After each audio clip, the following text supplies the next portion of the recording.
time for the Saturday Sports Show on WMIX. On your radio at AM 940 and online at mywithersradio.com. Recognized by the Illinois Broadcasters Association as one of the premier radio feature programs in the state. You're about to roam the region with more guests and content courtesy of Crossroads Community Hospital. Live from the Powerhouse, the Saturday Sports Show starts now.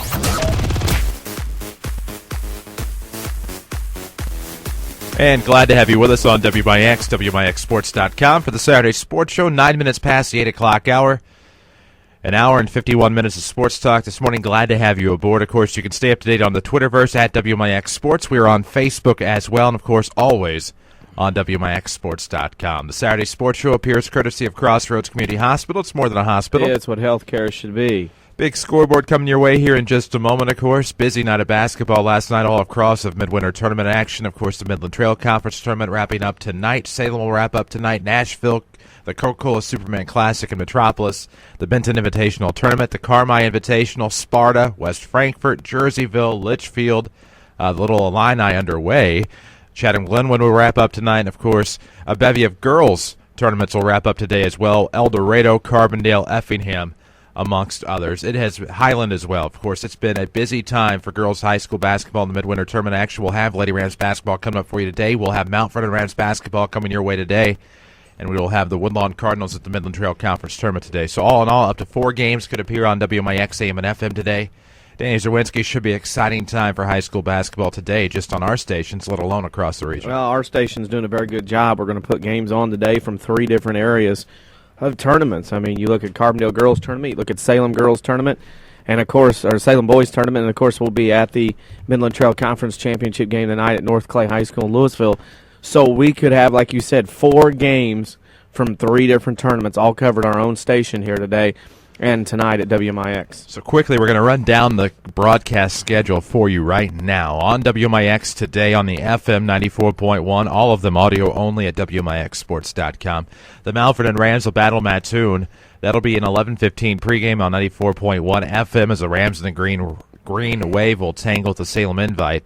Winner of that game goes on to the Consolation Championship. Immediately following that Consolation semifinal game, the Mount Vernon Lady Rams will play Carbondale at Carbondale for the championship of that tournament. 1:15 scheduled to be your pregame. We'll have coverage for you immediately following the Mount Vernon Rams or at 1:15, whichever is the most convenient. I don't know if that would be whichever comes first, whichever comes last. However you want to look at that, that's what's going to happen. It's either immediately following the Rams or right at 1:15 on 94.1 FM and WMIXsports.com. Now, should the Rams and Mattoon run into overtime, something like that, to where the game runs over, we will start the Lady Rams game on AM 940 and then finish with a simulcast as soon as the Rams are done. Now tonight, the Woodlawn Cardinals will play Sisney, of course, for a Midland Trail Conference Tournament Championship. That game, as of right now, if the Mount Vernon Rams were to beat Mattoon, would be on AM 940. Now, should the Mount Vernon Rams stumble against Mattoon today, the Woodlawn Cardinals will have 94.1 FM tonight with a 6:45 pregame. If the Rams do beat Mattoon today, as many expect they will, it would be a 6:30 tip-off, 6:15 pregame on 94.1 FM at Salem in the Consolation Championship, as the Rams would then play either Marion or Salem tonight. But in that case, Woodlawn would be on the AM 940, of course, with with audio accessible from any device on WMIXsports.com. So we hope that is clear as mud for you as far as our broadcast schedule is concerned for today. But nonetheless, we have a big scoreboard from last night up right now at WMIXsports.com. If you want to check it out, we're getting ready to tell you some of those scores from last night. Midland Trail Consolation title game, North Clay over Clay City, 55-48. Waltonville beat Odin for third place, 64-36 at Salem. Edwardsville beat Effingham, 54-35. Centralia beat Triad, 50-26. The NIT, Chabot beat Mater Dei in overtime, 57-52, and T-Town beat Bree Central, 52-45. At Massac County, Charleston beat Madison, 84-62, and Massac beat Carbondale, 63-55. At the BIT, Pinckneyville over Sesser-Valier, 53-29. Oakville over Benton, 49-37. And Carlisle beat Hamilton County, 70-43. At Carmi, Harrisburg over Mount Carmel, 78-54. And Mount Vernon, Indiana beat Carmi, 77-48. At Sparta, it was Steelville over DuPont, 76-63. Trike over Sparta, 51-47. And Waterloo beat Murphy, 47-41. At Frankfort, Heron beat JC 50-47. Goreville over AJ 75-63. Congratulations to Todd Tripp and wife on their new baby born this morning at the Carbondale Memorial Hospital. So congratulations to the Tripps. And Carterville beat West Frankfort 47-45. At Jerseyville, Kokia beat Collinsville 62-49. Jerseyville beat Pittsfield 44-42. And Alton Marquette beat Alton 51-50, the first time in 25 years those two teams have played. Those are some of the girls' scores. Here they come. Girls' scores include Marion over DuQuoin 58-42. Mascoutah over Sparta 71-11. Mount Vernon beat Collinsville in overtime 56-48. And Carbondale beat Massac County 53-51. At the Effingham tournament, St. Anthony beat Dietrich 35-34. Centralia beat Neoga 52-42. If you want to see more scores, and there are more, I didn't read them all, go to WMIXsports.com. Click on scores, and you'll have them right there at the tip of your fingers. There you go, WMIXsports.com, accessible from any device. We appear on there today with audio. Again, listen on your mobile phone, your computer, just about any device on WMIXsports.com. And, of course, our lineup today, we'll talk with Mount Vernon Rams head coach Scott Gamber, Mount Vernon Lady Rams head coach Jeff Lonnon, both of their teams in action today. Dave Wagner, he is the coach of Mount Vernon Rams Bowling. The Rams hosting the IHSA Bowling Sectional today at New Bowl Lanes. We'll talk to him about 8:45. We'll have him for a few minutes. Of course, he is very gracious. It's a busy day for Dave Wagner. He's going to take the time to talk to us here on the Saturday Sports. We'll talk to Brian Gamber about the Waltonville's third-place finish in the Midland Trail Conference Tournament. Came also close to knocking off number 2 seed Sisney on Thursday night, but a couple of things just didn't bounce the way of the Spartan. On Thursday, they get a big win over Odin last night. Rick Metcalf of the SVW Lady Devils will join us. His team got a big midwinter tournament championship at West Frankfort. And then Shane Witzel, of course, Woodlawn Cardinals head coach. We'll talk about the Woodlawn Cardinals' 5th straight appearance in the Midland Trail Conference Tournament Championship game. It's all coming up and so much more on the Saturday Sports Show, presented by Crossroads Community Hospital. It's more than a hospital. It's what healthcare should be. We'll take a break. When we come back, we'll talk Rams basketball with Scott Gamber after this. When an emergency happens, time is everything, and you don't want to spend that time in a waiting room. So choose Crossroads Community Hospital. With our 30 minutes or less ER service pledge, the entire team is committed to working diligently to have you initially seen by a physician, physician assistant, or nurse practitioner within 30 minutes of your arrival. When minutes matter, choose the ER that doesn't waste time. Choose Crossroads Community Hospital. Visit crossroadscommunityhospital.com/faster to learn more. If you are experiencing a medical emergency, call 911.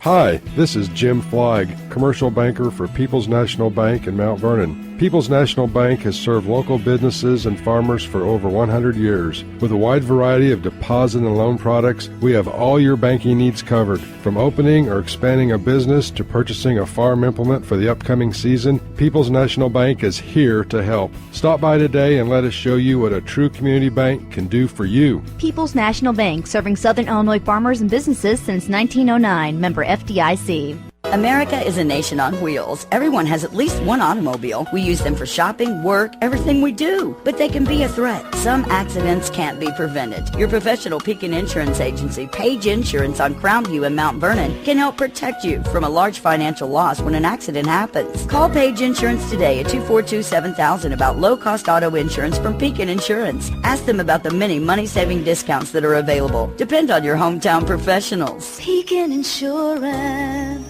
It's finally here. The new WMIX website has hit the internet. Log on to WMIX94.com on your computer, tablet, or mobile device. Make an eQuest. That's right. One click and your request hits our studio. You can even get to know our air staff. Find easier access to WMIX on the Twitterverse and Facebook. Stay up to date on local events along with local news, sports, weather, obits, and more. It's the all-new WMIX94.com, another free service from Withers Broadcasting. That's WMIX94.com.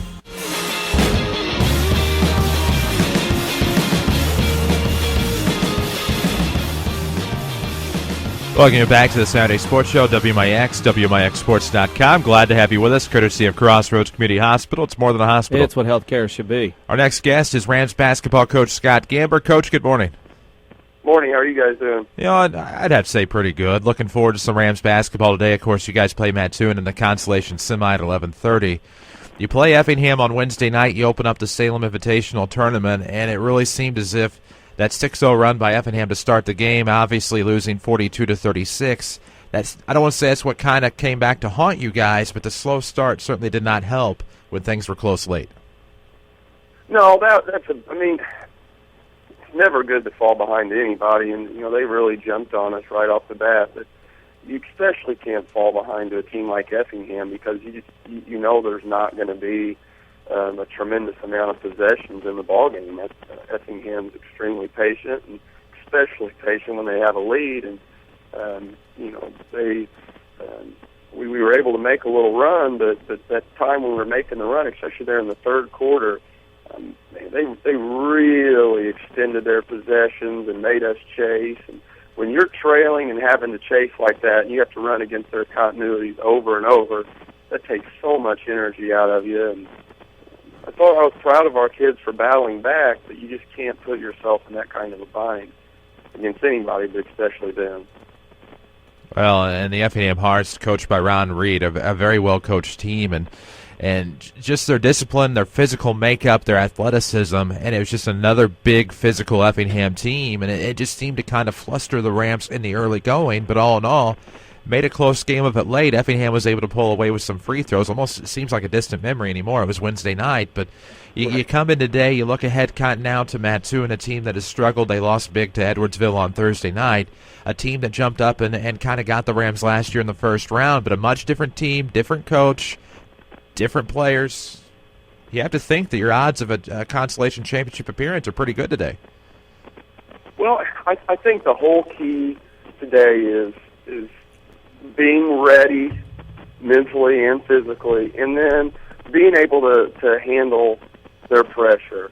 And if we can do those two things, if we're ready for a battle, if we're ready for a physical game with pressure defense, I think we could have success today. But if we come out not ready, they're the type of team that can really get you early because you watch them. You watch them against anybody they've played. It doesn't matter who they play. They're out in the passing lanes. They put a tremendous amount of ball pressure on you. The thing I think stands out to me, and I know it stood out to a lot of the coaches that have played against them, is just how physical they are from start to finish. And they've struggled record-wise mightily. I mean, their record is not great. But you look at some of their scores.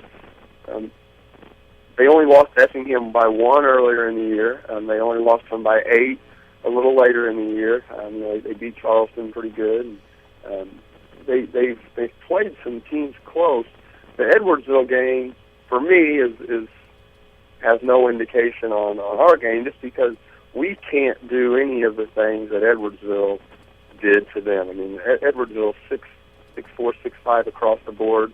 Extremely athletic. They run guys in and out. And, I mean, you kind of saw that a little bit last night in the game against Effingham. Effingham, for basically the first 14 minutes of the game, was ahead of Edwardsville, and then Edwardsville makes a run, hits a 3 right at the buzzer before halftime to get up 6, and in the second half just went to work. And they've got so much firepower that that game's a little tough. That watching film against other teams, at times they can look good, and they're going to shoot it. They're going to shoot it a lot, and they're going to play fast, and we got to make sure that we can slow them down a little bit. Well, is it get to be the time of year right now in January where you're not, like you mentioned, got to be ready to go, but this is this time of year where you and your staff have to find extra ways to motivate kids to play on a Saturday morning in a tournament when it's this time of year when the grind's been going on now for 2 or 3 months? I think this is the hardest time of the year. Yes, it's right between the holiday tournament and then kind of when you can kind of pick up the energy back up whenever it's getting a little later. But yeah, right now you've really got to try to motivate them. We kind of talked about this week. We're still right in our conference race. We're going to have a chance to compete in our regional. This is an important game today. I'm really trying to sell them on the importance of this, not just from a wins-losses standpoint, but the Cardinals game was nice, but we need to be able to win a little bit away from Chagnon. We need to get this Mattoon game. If we happen to match up with Marion tonight, you can really try to sell the regional thing. You know, our regional, I still think, 1 through 4, it's up for grabs. So, I mean, that's something that we can try to motivate our kids, and just trying to get into the game tonight and put yourself a chance to get 2 wins out of this tournament. But I know us as coaches are not, I don't think our kids are, just because of how we've played lately, but I really, really hope that we're not at all, looking past this game today, because Mattoon's way more than capable of beating us. They can put us in some binds, and we've not played great against teams that put a tremendous amount of pressure on us. So, this should be tough. And trying to find a balance between, I think we need to pressure them, but I also think that it would be to our advantage, the half court to be really solid. So trying to find a balance between pressure but not giving them any easy baskets. See, that's the thing I look at for today, is the fact that if you go too fast, that plays them, but if you go too slow, it plays in their hand. This is a very difficult matchup for your team. Is it a case where you have to stress to your team, you got to play almost, not a perfect game, but you almost got to play some of your best basketball to come out of here today beating Mattoon? I definitely think so, especially on the defensive end. And I know that it's hard to say this in a game where it was 44-38, so it wasn't like they scored a ton of points Wednesday night. But I thought it was our defense that again kind of let us down. I thought we gave them some really, really easy baskets early in the game, and it wasn't deep into the possession. It was early in the possession. It wasn't like they were running offense to wear us out. Then they'd get an easy basket. They were scoring easy baskets early in their possessions. So I think that's where we have to see an adjustment tonight. If Mattoon is going to have success offensively, it's got to come from hitting tough perimeter shots. It's got to come from hitting shots on the move, not by getting the ball around the rim, getting into our defense. And then offensively, I think we've got to find the difference between a good shot early and then getting a great shot. I think we can get great shots today as long as we don't settle for a bunch of decent shots. And that's, I think, against Effingham, that's what I thought, those two things. One, I don't think we got enough defensive stops. Two, I think we settled for a lot of things early offensively. One question. Do you really want your team to be the one that ends Ray Lewis's career tomorrow? Yeah, I can tell you that I was really rooting for Denver, because the Patriots, although they beat the Ravens a few times the last couple of years, they've always really struggled with them. Obviously, they got beat by them this year, but very nervous about tomorrow, too. You're kind of worried about that momentum, aren't you? That Ray Lewis ride into the sunset, aren't you, right now? Yeah, man, Ray Rice, and they've got a lot of weapons. Hey, Billy Cundiff won't run on the field and hook one left this year. It's not going to happen gift-wise. I don't know. Hey, one last question, though. Speaking of games, and we got a good question this week. You know how it goes. Our WMIX Sports social media question of the week this week is, what is your favorite board game to play? Oh, definitely. Well, Monopoly. We love playing Monopoly at our house. We play that a lot at my parents' house and everything. So that or Risk. Risk is probably my favorite, but it takes so long to play that it's hard to get time to play a full Risk game. So when you're not trying to dominate the globe, which is your favorite Monopoly piece? What do you usually use? Like the hat, the thimble?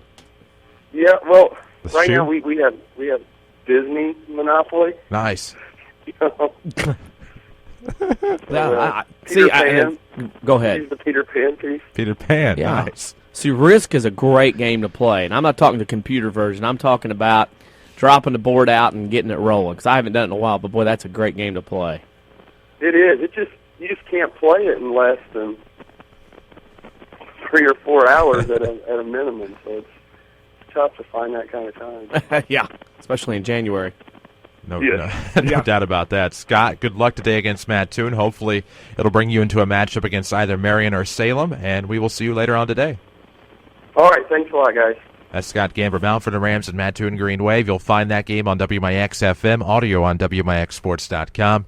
11:15 will be your pregame with Danny Zerwinski. He'll have the call of that one on WMIX. We'll take a break, come back with Mount Vernon Lady Rams head coach Jeff Lonnon. We'll talk about their appearance thus far at the Carbondale Midwinter Tournament. Championship berth today. They'll play Carbondale at 1:15 pregame on WMIX FM.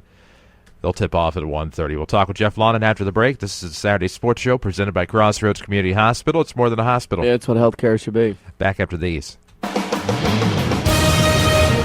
Tomorrow, it's the championship round of the NFL playoffs as we bring you a special doubleheader.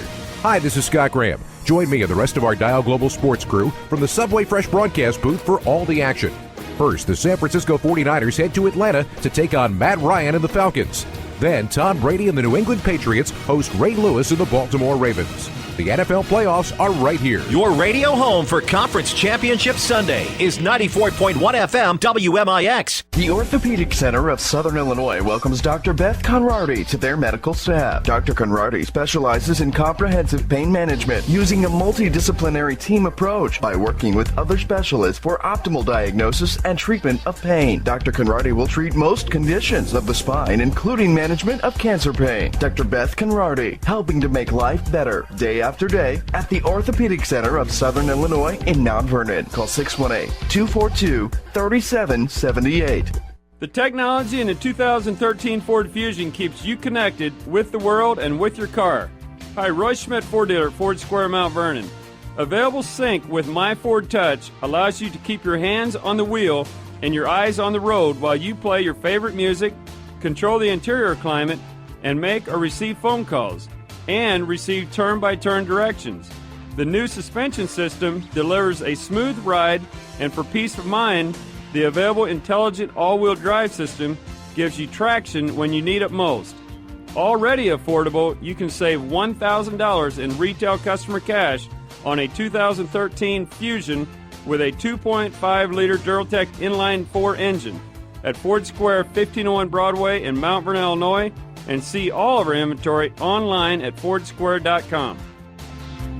You can count on us. Yes, you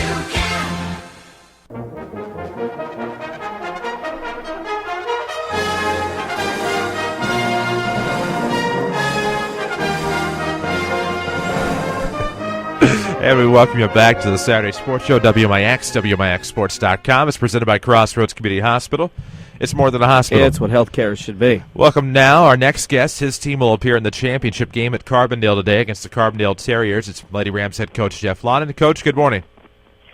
Good morning, guys. How you doing? Doing pretty good. We were worried there for a little bit last night. It was going to be a bad morning, but the Lady Rams prevailed last night in overtime over Collinsville 56-48. And all in all, I know your team played hard. They played tough. I know they left a lot out there on the floor, but just a great win for Lady Rams basketball last night to put them in the championship game today. Sure was. And, we needed that game. We really did. Those are the types of games that you're going to get, and this is why you play in these tournaments. You're going to get those kind of games down the stretch, and come regional time, and if you're fortunate enough to win a regional, you're going to get that kind of game, just about, every time beyond that. So, it was an opportunity for our kids to be tested, and, they passed the test. They came together tight as a group last night and found a way to get it done when it really didn't look too good at times. And, in fact, it looked pretty bad a lot of times, not particularly the way we played, but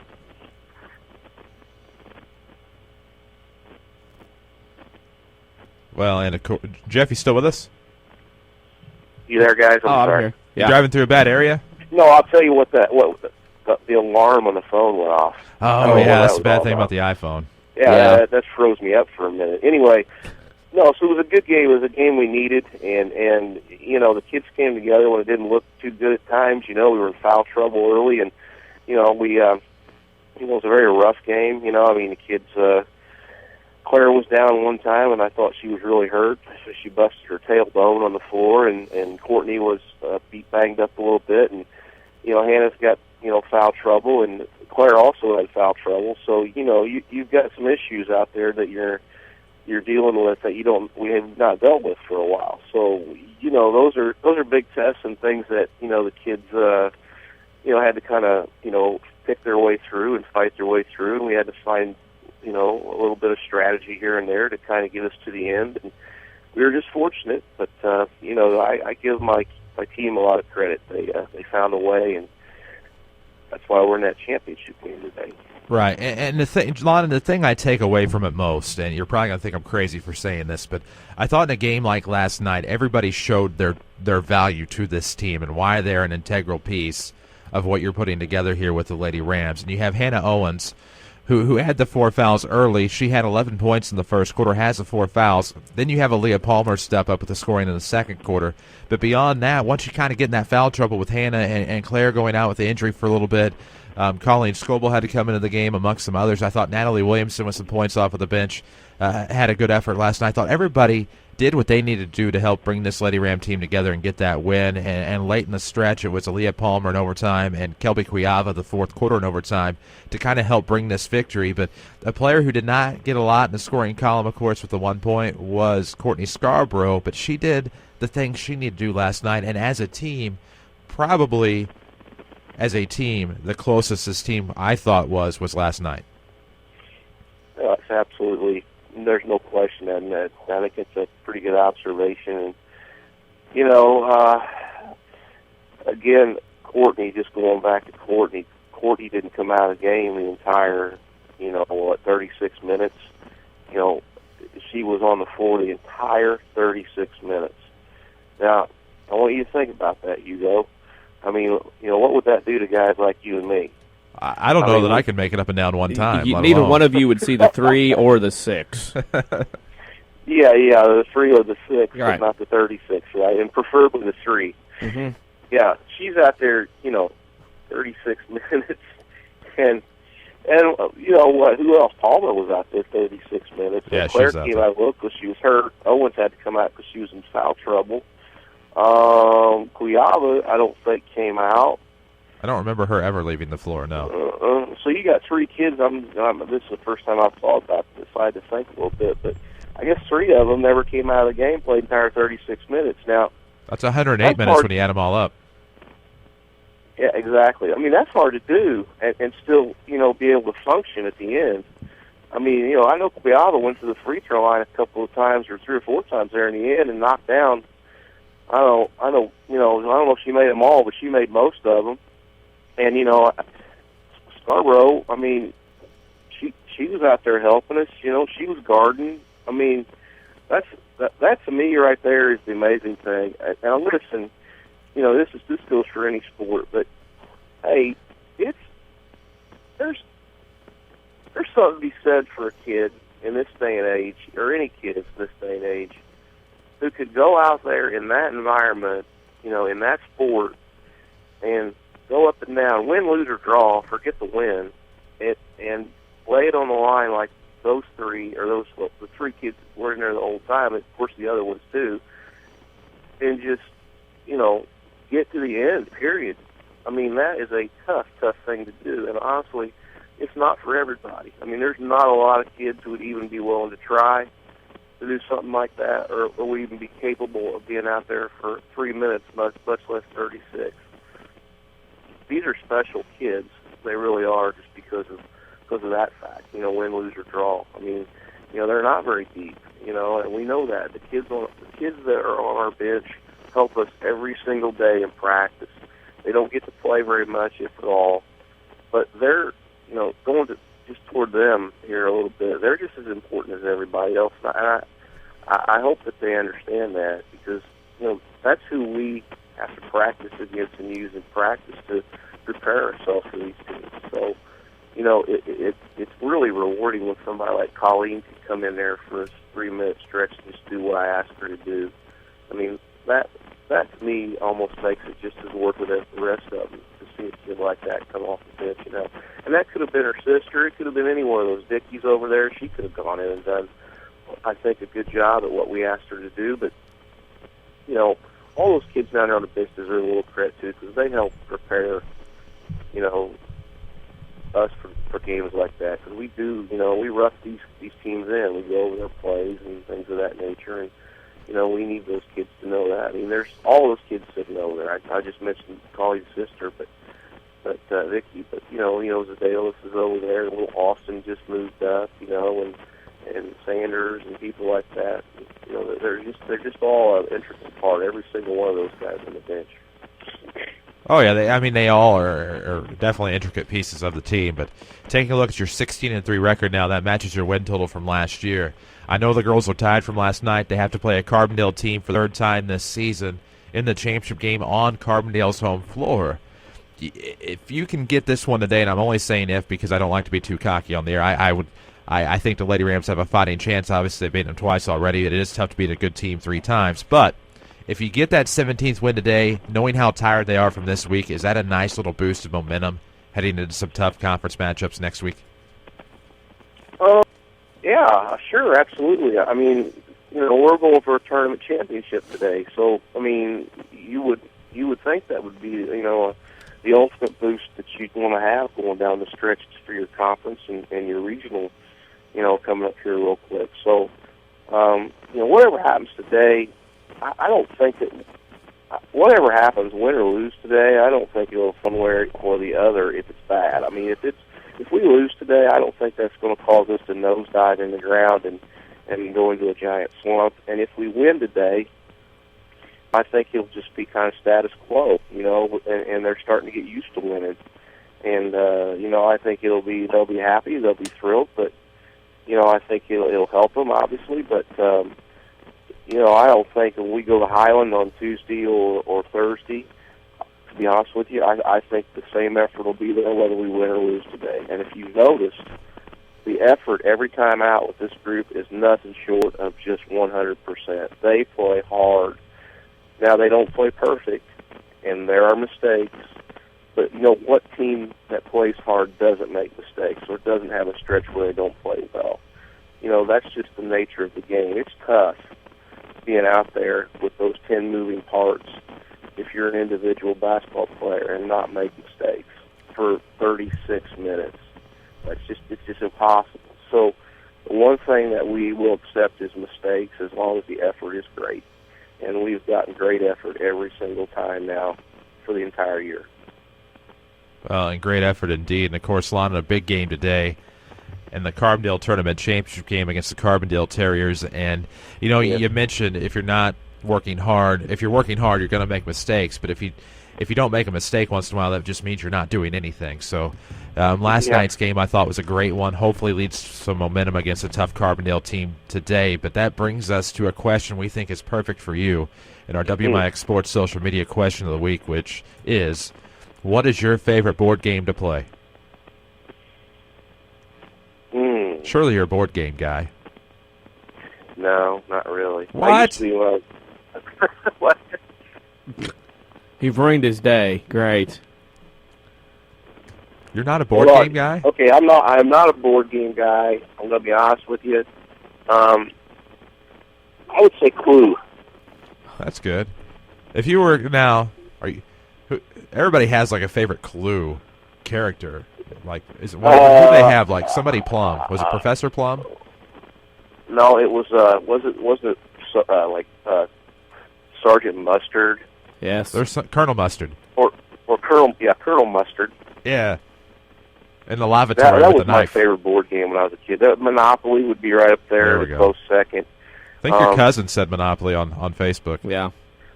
Clue and Monopoly, you know, they're two standards. You know, I know there's not much exciting about that, you know, but, you know, that's not probably as exciting answer as the one I gave last week for the mascot, you know, when we talked about what our favorite mascots would be if we had a team.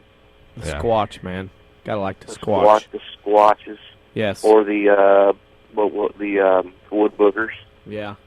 The Bush Apes. Great. But we, you know, when I was a kid, we played more card games instead of board games. So, we played a lot of Uno and gin rummy and hearts and, Spades. things of that nature. Card So games were always for long bus rides. Were always perfect. Card games. Absolutely. Used to do that a lot. Good times. Between the sheets, high-quality games like that. Oh, okay. Talking card games here. Yeah. I gotcha. Yeah. Of course, the Lady Rams have a big game today. Jeff Lonnon, championship card at game, Carbondale. What? The card game between the sheets. Yeah, Have I you know. ever played? You put one card down, another card down, and one in the middle. I picked up on that eventually. I I'm a got you. slapjack guy myself. You ever played That's- slapjack? That's a little bit in my time, yes. Okay. Lana, good luck today against Carbondale. A big game for the Lady Rams, certainly pulling for them to win that championship today. All right, guys, we're going to give it our best, and we appreciate you covering us last night and continued great coverage. And you're a big part of it, so we appreciate it. Thank you very much. That's Jeff Lonnon, head coach of the Lady Rams, and hate to say it, undefeated when I'm there. Hoping that streak continues today and the Lady Rams bring home that championship. We need to take a break on the Saturday Sports Show. When we come back, we'll have Dave Wagner, coaches Mount Vernon Rams and Lady Rams bowling, and we'll talk about the IHSA sectional in Mount Vernon today. You've seen a lot of cheese around town, and by that we mean the yellow school buses. You have the IHSA bowling sectional in New Bowl Lanes, and at Mount Vernon Township High School you have an ICCA cheer event. So good luck to all of the area cheerleaders in town. Good luck to all of the area bowlers in town as well. We'll take a break, come back with Dave Wagner. This is the Saturday Sports Show, courtesy of Crossroads Community Hospital. It's more than a hospital. It's what healthcare should be. Back after these. Too expensive to get back into shape? Not anymore. Rend Lake College's new fitness center is only $53 per semester. They've also thought of everything with universal machines, free weights, treadmills with dedicated TV screens, ellipticals, and more. Qualified dance instructors are also available. Or go at your own pace with DVDs that can be used in the exercise room. Best of all, it's open 7 days a week. Check out the Rend Lake College Fitness Center in the Marketplace off Potomac Boulevard in Mount Vernon. Or log on to rendlakecollege.edu/fit center. Do you farm or operate an agriculture-based business? Then Community First Bank is for you. Hi, I'm Steve Down, Agribusiness Lending Officer at Community First Bank. With our roots firmly planted in Jefferson County, we offer the stability, strength, and personal attention that you deserve. Community First Bank wants to be your financial partner with customized products for both your personal and farm banking needs. Stop by any of our 5 convenient Jefferson County locations to see how we can help your business grow. Community First Bank with locations in Mount Vernon, Woodlawn, Dix, and Ina. Member FDIC, Equal Housing Lender. When an emergency happens, time is everything, and you don't want to spend that time in a waiting room. So choose Crossroads Community Hospital. With our 30 minutes or less ER service pledge, the entire team is committed to working diligently to have you initially seen by a physician, physician assistant, or nurse practitioner within 30 minutes of your arrival. When minutes matter, choose the ER that doesn't waste time. Choose Crossroads Community Hospital. Visit crossroadscommunityhospital.com/faster to learn more. If you are experiencing a medical emergency, call 911.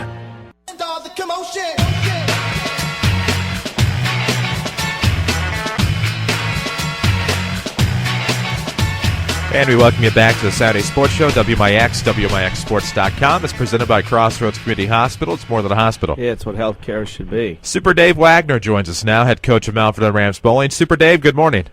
Good morning. How are you? You know, pretty good. I'll keep it brief. I know you're busy today. The IHSA sectional is in town, in case anybody didn't know. But that kind of leads me to my first question out of the gate. This is something that we had talked about on and off for a couple of years, is how important is it for Mount Vernon to be able to showcase their facility and host this sectional and possibly lead to future IHSA events at Mount Vernon? Oh, I think it's extremely important. You know, this is the first time that we have ever done this, so this is opening some doors. You know, we're on the crossroads. We got 57, 64 right there, and we're right in the middle of everything. And I think we've got the facility that can handle it, and the school that is backing it 100%. How many teams are participating today at this sectional? I've got 13 teams today. 13. So we're going to fill across the house so that you know, they'll have an opportunity to bowl on all the lanes. Speaking of that, when you get a thing like this going, like at 9 o'clock, when you tell it to get bowling, is it more hands-on at that point, or can you can you get away from running the whole thing and go coach your team or watch your team play at that point? Oh, I guarantee you I will be watching my team and seeing what's going on, no matter how busy I get. I think my boys have got the potential of doing something, And Susan Gentry, Coach Gentry, is going to be working with them today. And I've got 100% confidence in her, and I think we can do something. 100%. We're on home turf. Speaking of doing something, speaking of being on home turf, it leads to my next question. Is there any more sense of pressure maybe today for your team, knowing they are on their home turf, to do something special? Yeah, I think it will be a little bit more pressure for them. And I think I saw, I can see just a little bit more nervousness in them. So, we're going to have to see what happens. Of course, you have a freshman a week ago bowl a perfect game, a 300, and I believe a 726 series, Seth Gass. Yeah. How important is that to the program to finally kind of see a kid that's young coming in with some success to maybe say, hey, bowling's pretty cool. Look at that. That kid went out and bowled a 300. I think maybe I could do that. Of course, it's not easy to do, but does that kind of help your program with that attention? Oh, yeah. The kids are looking at it saying, well, I guess I could do that too. And, they're buckling down. I think it's very important to the program to have a freshman do that. If I had a senior do that, I don't think it would make as big of an impact. But the freshman coming in, it made a big impact. Speaking of a big impact, tell us about today. Can people come out and watch and all that, or what's going on out there? Today, people can come out and watch. I'm filling up the house now as people are coming in. There is a $5 admission fee for ISHA. But I think it's going to be a great event all day long, and I think it'll probably last till about 5 o'clock tonight, but I think it'll be great. Well, it should be a good event. And Dave, I know you're busy. We'll ask you our WMIX social media question of the week, and I know probably not up your alley, so to speak. It is, what is your favorite board game to play? And I know you'd rather have people out bowling, but when people can't bowl, such as yourself, what board game do you like to play? Sorry. Yeah.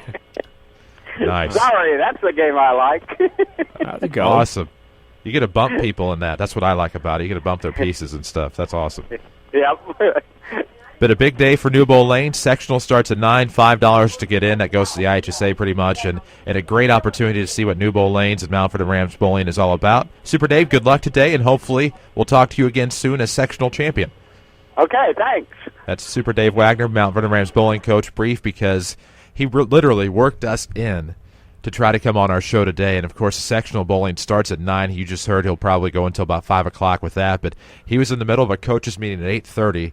That broke literally at 8:45, so we were lucky to get in on that and talk to him. And, the 300 game ordeal, and that's kind of why I wanted to phrase it that way with the freshmen, is how big that would be for interest in Mount Vernon Rams bowling. It is not easy to bowl a 300.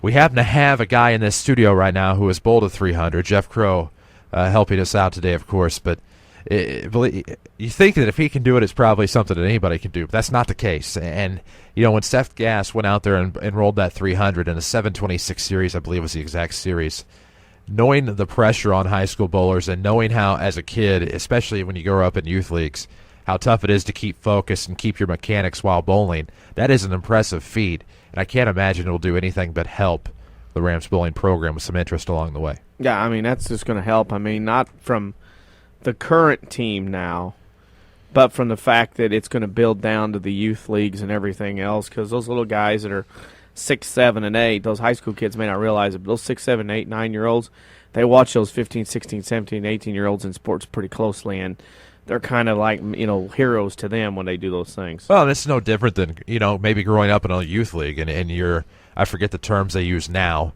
It was Yaba bowling, YABA back in the day, and you had like Bantams and juniors and preps and majors, I think. But you had kids like in the younger ages at New Bowl would bowl like at 9:15, 9 o'clock, and you'd have like the 11 o'clock league as well. And, you'd kind of see those 11 o'clock kids come in and see and know which ones, because you'd see their names on top of a list of who had the high series and who had the high games and which teams were in first place. And you'd kind of get to know those names that way. It's like, oh, wow, that's who that is. It's no different than any other sport. Bowling is a sport. And it's just great to see that Mount Vernon has a sectional and they get to showcase that facility, because believe it or not, you go to some of the other facilities across Illinois, Mount Vernon's very blessed. Yep. There's no doubt about that. Of course, Mount Vernon blessed to have the ICCA cheer event today. Big event at Mount Vernon Township High School. If you haven't been, I think you have to see it to believe it. just how many girls and parents and friends and spectators fill Shagnon Gymnasium and the campus of Mount Vernon Township High School with this event today. It's an event of epic proportions in the world of cheerleading. And it's a little different judging criteria today for ICCA compared to IHSA, and this is altogether different going around when they move around this direction in February for their state meet to ICCA. But there are a lot of buses rolling in and up down Broadway here this morning between bowling and cheerleading. And that's the thing with all these teams going on. A lot of people be at Shagnon Gymnasium Day. It'll be hard to find a seat at times today in there. And it will. And, of course, we wish the best of luck to all area teams coming into the bowling sectional and the ICCA regional at Mount Vernon Township High School today. We'll take a quick break. When we come back, we'll talk more about our WMIX Sports Social Media Question of the Week here on the Saturday Sports Show, presented by Crossroads Community Hospital. It's more than a hospital. Yeah, it's what healthcare should be. Back after these. It's tournament time again, and WMIX is the best in high school basketball all week. Hi, this is Joe David Cummins, President of Community First Bank. Tune in all week as we team with WMIX to bring you coverage from the Tourney Trail, from the Salem Invitational to the Midland Trail Conference Tourney, and even the Carbondale Girls Tournament. Listen online at WMIXsports.com or keep your radios tuned to WMIX AM and FM for high school basketball. Powered by Community First Bank of the Heartland. Welcome back to Personal Banking. Member FDIC. The Medicine Shop Pharmacy offers convenience and great service, all for the same cost. Our pharmacy staff is so helpful. They're always ready to answer any questions you may have. You'll never wait hours for your prescription. We'll get you in and out in just minutes. Or, for added convenience, use one of our 2 drive-through windows. For those folks who prefer to stay home, our delivery service will bring the medications to your front door or your workplace. Here's pharmacist and pharmacy owner Eric Black to tell you more. Home delivery does make us stand out from the crowd. Independents like the Medicine Shop offer home delivery. People find that so convenient, and not just seniors, but also busy professionals. Delivery to work or to their home once they get home in the evenings is just a service that sets us apart from our competition, absolutely. It's so easy to transfer your prescriptions. All it takes is a phone call from you, and we'll take care of the rest. The Medicine Shop Pharmacy accepts Medco, TRICARE, Express Scripts, and many other 90-day plans. The Medicine Shop, 2339 Broadway in Mount Vernon. Southern Illinois now has a better home for sports. It's the all-new WMIXsports.com. Jam-packed with local scores, video highlights, and archives of every local sports broadcast on WMIX. Did your team win? Missed that game-winning shot last night? Didn't catch your favorite coach on the Saturday Sports Show? WMIXsports.com is right at your fingertips. On your computer, your smartphone, your tablet, or your video game console. It's the all-new WMIXsports.com. Another free service from Withers Broadcasting.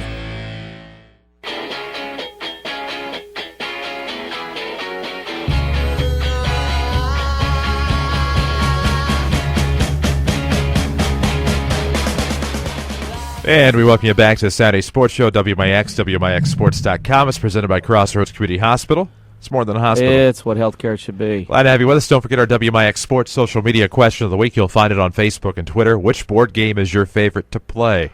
Could be any board game. I know it's hard for me to be able to come up with a favorite. Played a lot. And I've actually been forgetting to make time to talk about this every week. So I don't know the last time we actually gave our answers except for posting them on Facebook. But DC, what's your favorite? Several. Of course. Trivial Pursuit. Of course. More of a trivia person. Scattergories is good. Yeah. Fact or Crap is a good one if you want to. Is that the real name of it, or you just cleaning it up for the radio? Fact or Crap. I got it at home. I'll show you one night. It is a real game. That's an interesting game to play.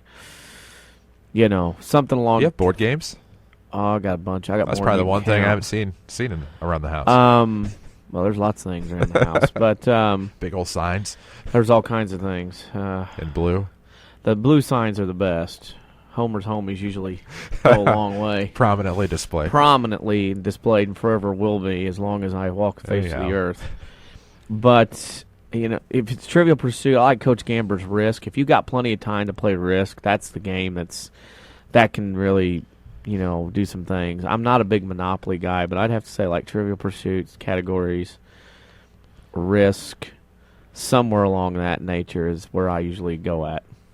I would have to say mine include but are not limited to Trivial Pursuit. I love Trivial Pursuit because I love trivia because I was one of those geeks. Monopoly because I love money. I love to be the shoe. The shoe or the car, because I like to make the noises. I like to go vroom, vroom, and as I'm going around, because I'm like a 10-year-old at heart. But beyond that, Scrabble, I love Scrabble. I don't like Upwards as much. My fiance and I played Upwards on Sunday night, actually, just because of the Words with Friends craze as of late. But Upwards was a great concept by basing it on Scrabble, but they should just kept Scrabble rules and just put the letter on top of it. But the points in Upwards are just way too chaotic. A good Scrabble game is hard to beat. Yeah, it is. So Monopoly, Scrabble, Trivial Pursuit are probably mine. There's one that we played with some friends over in Mascoutah over the summer. I cannot remember the name of it for my life. You have to draw. It's not Pictionary. You have to draw stuff. And you have to be able to match people at the table, and that's how you get your points or whatever. And I don't remember the name of it, though. And I asked the family, the couple that we played it with. I just cannot. That text will take 15 years to pull up because it's way down in there somewhere. But anyhow, those are probably mine. Pretty good little category because there's lots of board games. Everybody's played at least one. Trouble was one back in the day I liked.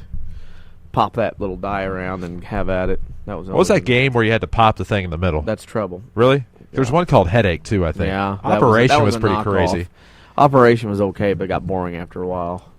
Going after the same pieces. There's a Star Wars Operation that's amazing. Yeah. Because you're operating on the robot. Dang it.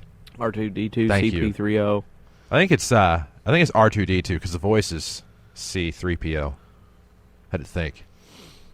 I'm trying to become a Star Wars guy. Like, I know most of what's going on, but if you ask me the planets and the creatures and things like that, then... Yeah. But all in all, you can post your answers on Facebook or tweet us at WMIX Sports with your answer. Here on the Saturday Sports Show, we want to know your WMIX Sports social media question of the week. Coverage today is as follows. The Mount Vernon Rams will try for a consolation championship berth as they play Mattoon today at 11:15 will be your pregame. 11:30 is your tip-off on WMIX FM 94.1, WMIXsports.com. Mount Vernon Lady Rams will play for a Carbondale Tourney Championship on WMIX FM at 1:30. Pregame will be 1:15 or immediately following the Rams game sometime today. Now, should the Rams runneth over, have maybe an overtime or 5, something like that, then we will start the Lady Rams game on AM 940, and it will eventually be on 94.1 FM as well. Now, for the Woodlawn Cardinals tonight, they will make a Midland Trail Conference Tournament Championship appearance against Sisney.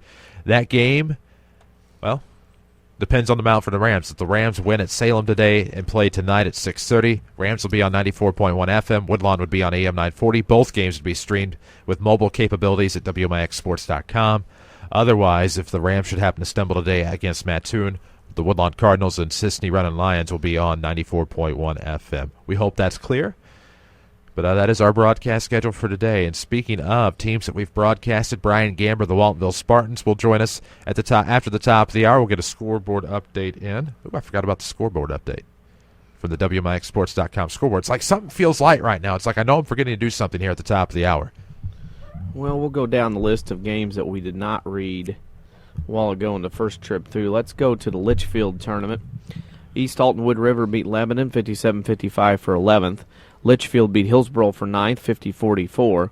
And in the semifinals, Nokomis beat Columbia 45-40, and Roxana beat Mount Zion 74-57. Little Illini Conference tournament started last night. Hutt Powell beat Lawrenceville 77-64. Marshall over Cumberland 54-28. Oblong over Red Hill 55-37. And Olney beat Edwards County 59-33. At the Chick-fil-A Classic at Belleville East, Madison Prep, Missouri beat McClure North, Missouri 81-49. And Belleville West beat Altoff 62-52. At Chatham Glenwood, Jacksonville beat Rochester 57-27. Lincoln beat Chatham Glenwood 44-33. And Taylorville beat Highland 62-55. Regular season games last night. Vandalia beat Patoka 58-40. Cowden Herrick beat CORL 66-64. St. Anthony beat Stu Strauss 60-45. Dietrich over Brownstown 85-63. Mulberry Grove beat St. Elmo 57-56. Marshall County, Kentucky beat Caro 65-37. Chester over Christopher 61-51. Carrier Mills beat Cobden 68-55. Shawnee over Crab Orchard 59-46. High school girls play at El Dorado. Fairfield beat Gallatin County 61-50. Mount Carmel over Harrisburg 73-43. Goreville beat El Dorado 59-40. And Carmi beat Pope County 44-30 in one regular season game last night. McLean County, Kentucky beat Carroll 77-58. For a full listing of scores from last night, go to WMIXsports.com, click on the scoreboard tab, scores tab, and you'll find them all right there. There you go, WMIXsports.com. We're broadcasting there right now, also on AM 940. We'll take a break, come back with the Waltonville Spartans' Brian Gamber. His team won third place in the Midland Trail Conference last night with a win over Odin. You heard it on WMIX-FM and WMIXsports.com. We'll take a break on the Saturday Sports Show presented by Crossroads Community Hospital. It's more than a hospital. It's what healthcare should be. Back after these. You're looking for a great quality SUV to get you through the winter, right? Well, Second Chance Auto has never had a better selection. Find SUVs from small to medium to large. Four-wheel drive models, too. Their inventory has never been better. Cars, trucks, vans, and many priced under $10,000. Instant approval with honest deals on great vehicles. Most have a 3-month or 3,000-mile warranty. And there's bank rate financing for everyone. Make this your best year with a quality SUV from Second Chance Auto. Route 142 East in Mount Vernon. Call 244-4582. This is WMIX, Mount Vernon, Marion, another Withers Broadcasting Station. Hi, I'm Elaine. I've been a nurse with Good Samaritan for many, many years. One of the best things about my job is knowing that I work for a hospital that cares so much about the community. We're dedicated to attracting the best physicians and investing in the most advanced medical technologies. Whether it's radiology, oncology, or advanced heart care, we provide some of the nation's most advanced treatment options right here in Southern Illinois. That way patients never have to travel far from their families to receive the care they need. I'm always happy when families come visit, and starting in 2013, that sort of thing will happen even more. That's when Good Samaritan opens our all-new regional health center. Everything about the new center has been designed with patients in mind. It features all private rooms and family-friendly areas that make it easier for visitors to stay overnight. I can't wait to see what Good Samaritan does with this exciting new facility. Good Samaritan Regional Health Center. Raising a hospital, raising the bar. Tomorrow, it's the championship round of the NFL playoffs as we bring you a special doubleheader. Hi, this is Scott Graham. Join me and the rest of our Dial Global Sports crew from the Subway Fresh broadcast booth for all the action. First, the San Francisco 49ers head to Atlanta to take on Matt Ryan and the Falcons. Then Tom Brady and the New England Patriots host Ray Lewis and the Baltimore Ravens. The NFL playoffs are right here. Your radio home for Conference Championship Sunday is 94.1 FM WMIX.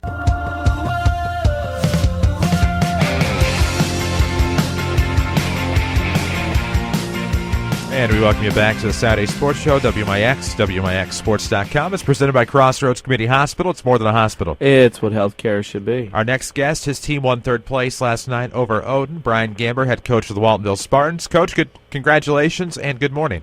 Thank you. Good morning, guys. How's everybody doing? Doing pretty good. I know you wanted it to be a championship appearance tonight against the Woodlawn Cardinals. You played a Sisney team that was seeded number 2 in the tournament. Of course, you guys were number 3. You fell to them by 1 point, had a lead late, but then for whatever reason, things just happen with high school kids on the floor, and I was there Thursday night to see that one. Really thought it was going to go the way of the Spartan in the first half and even into the third quarter, but it just seemed that something happened where things were starting to bounce Sisney's way, and they were able to come away with a big win, but you guys rebound that last night and get a nice third-place win over Odin. Yeah, and the night before, it was a tough one. I mean, there's no way around it. Anytime you lose by one, feel like that chance is a win. And they're going to be tough. Like you said, there's a few plays down the stretch where we kind of got some tips, got some steals. The ball kind of bounced their way. I felt like they deserved those breaks, so I felt like they outplayed us for a lot of that game and out-hustled us and kept scrapping. But, I mean, it was a good battle. I mean, our kids gave a good effort, just, didn't execute the way we normally do, and that can happen against, a triangle and 2. But I was very proud of our kids because after such a bad, tough loss the night before where they battled, and it was a late night, we didn't get home until almost midnight, you have to turn around and get up and go to school. Would have been easy to have a letdown last night. And really, I thought to start the game last night, we were a little bit too excited. I felt like we were a little wild and a little crazy, out of control. But I will say that at least we did have some energy because I was worried about coming out flat and just kind of going through the motions. And then the second half, we really dialed it up defensively, and we were flying around. We got some steals, got some easy shots. So when it's all said and done, obviously, like you said, Did we want to play in a championship? Absolutely, everybody did. But to be able to get 2 wins, to be able to win third place and get a trophy, it was a good tournament for us. And now we got to go back to work because we got a huge game, our biggest game all year, Tuesday night as we go to Christopher. That's going to be a huge game for regional seeding as we've split so far with them this year. We got to get ready to go, but very proud of our effort last night, and I think our kids are excited to get third place. Your effort last night against a difficult Odin team, Odin very young, kind of likes to play a frenetic pace to get you up and down the floor a little bit, maybe to play a little faster than that. As you said, you mentioned that early, a lot of energy early from Waltonville, but it seemed like your team did a very good job of slowing down, cutting back on turnovers, and also getting multiple good possessions in that late third quarter to get that big lead. Yeah, definitely. You know, and we knew they were going to try to, you know, speed us up a little bit. Even though we were going to try to speed them up, I felt like we could, you know, press them a little bit and get some turnovers, which maybe would lead to some easy baskets. And even early, I thought early in the first quarter, our press did a really good job of causing turnovers. But then we were a little bit wild and out of control and just kind of threw some shots up around the rim instead of gathering and going up and being strong and scoring. And then in the third quarter, fourth quarter, I felt like we did a much better job of speeding them up and causing them into some quick shots and turnovers. But then, as you said, being able to get the rebound or getting a steal and going down the other way. And if they have a wide open layup, take it. If not, back it up, get into our offense, and really get some easy shots. And I felt like offensively, they played a packed in 1-3-1. I felt like our zone offense last night, we got really good looks whenever we were patient enough to get it in the right spot and get it around the rim and not settle for perimeter shots. And because that was the whole key. And defensively, you know, I wish we could get 4 quarters of the way we played in that third and fourth quarter, and that's what we're trying for. And I think our kids are starting to learn. I think we are getting better defensively. And we're going to have to keep doing that because we want to be able to beat good people and win in the postseason. Your defense has really got to dial it up and make people earn everything. And I felt like we frustrated them a little bit in the second half and got some easy shots, and that was the difference. As you wind down the schedule here, 5 out of 7 games on the road. As you mentioned, a big one Tuesday at Christopher, a long road trip to Clay City on Friday. You get Odin at home. You're going to play them again. And then 3 of your last 4 include at Carrier Mills, a new place to play, at Sesser-Valier, that's always a grind, at Sisney, a rematch, and, of course, home against Wayne City. That is a very difficult schedule to wind down, even with the veteran team that you have. Yeah, it is, you know, and really any time that you go on the road, it's going to be tough. I mean, there's no doubt about it.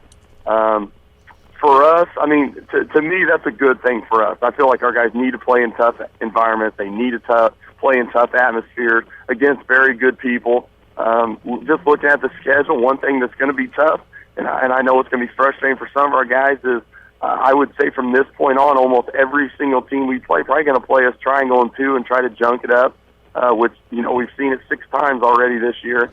So there's no doubt. Is it going to be tough? Yes. Are there going to be games and times in games where we really struggle? Yes. But what we have to do is keep battling, keep grinding out defensively, which will help us get some easy looks offensively. And all of these games, all of these tough tests are going to do nothing but benefit us and help us in the postseason because you know as well as I know, hey, in the regional, everybody's a little bit tighter. Everybody's a little bit more nervous. And, you know, when things happen like that and things aren't going your way all the time, you really got to toughen it up. You really got to stay together. And defensively, that's where you really got to come together. And even when you're not rolling offensively, be able to stop people and make it miserable on them. So if nothing else, you can at least give yourself a chance at the end. And that's what it's going to be in the postseason. That's what it's going to be for us every single game from this point on. It's going to be a grind. And I think our kids are starting to learn how to win in games like that. And hopefully, you know, the other night, the ball really didn't bounce our way. We didn't make enough shots. We didn't make enough plays, and Sisney did. You know, I'm hoping that as we get to the stretch run, if we keep playing hard and keep scrapping, and last night we were diving on the floor, and I'm glad we got back to doing that because we have to keep doing that. If we can keep doing those things, I think the ball will bounce our way, and maybe we can steal a game that maybe we're not supposed to win down the stretch. With that being the point of the season, you've played through it and you've coached as an assistant, now you're a head coach. Are you at that point of the season with your veteran team that you kind of get a couple of your seniors off to the side and say, hey, this is your time to step up and lead at this point, especially in this time of the season when it's a grind the rest of the way? Absolutely. And that's one good thing about us is we do have a lot of seniors. And we kind of talked yesterday. I told them, you guys got 4 weeks left. These guys in the small schools, and we're no different than a lot of other schools, but they've been playing together since they were, 4th and 5th grade, and they've come all the way up, and they've had some success. And this is it. And we've kind of talked to them about, you don't get this back. If some of them maybe have the opportunity to play, at the next level, it's never going to be the crowd, the atmosphere, the feeling that they get playing with their best friends. So, finish it out. Just play hard and scrap and battle and do all the little things and get after it. And more important, last night, I told them, have fun, get excited. I felt like the night before, and like I said, I think the triangle too and all that can happen and that can do that to us. But I felt like it was a grind. I felt like some of our guys just weren't having very much fun playing and not excited. And we tried to get them. Hey, just go out, play hard, and enjoy playing, have fun with each other. And you seniors, finish this 4 weeks out, doing all the little things right, and diving on the floor and having a good time, and really getting out and competing. And I think we did that last night. We're going to have to keep doing that. And I think our seniors, I think they know what's expected from them in this stretch run. And I really feel like they are going to step up and have some big games down the stretch. Final question expected of you is our WMIX Sports social media question of the week. And this week's question is, what is your favorite board game to play? Ooh, favorite board game to play. I kind of like Life. I'm a big Life guy. I'd forgotten that one. Life is good. Yes, they'll spin wheel and go for life. Yeah. That's right. You gotta. It's important to draw that good card. You gotta have that good occupation. Go to school and get you a doctor or lawyer card, so that way you can dominate. Outstanding. That's good. I like that. Yeah. Yeah, that sounds pretty good. It is. Brian, congratulations again on third place in Waltonville's first year back at the Midland Trail Conference. And, of course, I know we will catch up with you again along the way, and best of luck to your Spartans. Thank you, guys. I appreciate it. You guys have a good day. You too. That's Brian Gamber, of course. I think he may be watching some basketball today. I just have a hunch. Yeah, he might be where I'm at today. I have a strange feeling. Of course, we have plenty of guests coming your way here on the Saturday Sports Show. Rick Metcalf, Shane Witzel still to come. Shane Witzel will be our next guest here as the Woodlawn Cardinals try for yet another surprise Midland Trail Conference Tournament Championship. We'll talk about it on the Saturday Sports Show presented by Crossroads Community Hospital. It's more than a hospital. It's what healthcare should be. Back after these. It's finally here. The new WMIX website has hit the internet. Log on to WMIX94.com on your computer, tablet, or mobile device. Make an e-quest. That's right. One click and your request hits our studio. You can even get to know our air staff. Find easier access to WMIX on the Twitterverse and Facebook. Stay up to date on local events along with local news, sports, weather, obits, and more. It's the all-new WMIX94.com. Another free service from Withers Broadcasting. That's WMIX94.com. Hi, this is Kevin Young, commercial lender for People's National Bank in Mount Vernon. People's National Bank has served local businesses and farmers for over 100 years. With a wide variety of deposit and loan products, we have all your banking needs covered. From opening or expanding a business to purchasing a farm implement for the upcoming season, People's National Bank is here to help. Stop by today and let us show you what a true community bank can do for you. People's National Bank, serving Southern Illinois farmers and businesses since 1909. Member FDIC. When an emergency happens, time is everything, and you don't want to spend that time in a waiting room. So choose Crossroads Community Hospital. With our 30 minutes or less ER service pledge, the entire team is committed to working diligently to have you initially seen by a physician, physician assistant, or nurse practitioner within 30 minutes of your arrival. When minutes matter, choose the ER that doesn't waste time. Choose Crossroads Community Hospital. Visit crossroadscommunityhospital.com/faster to learn more. If you are experiencing a medical emergency, call 911.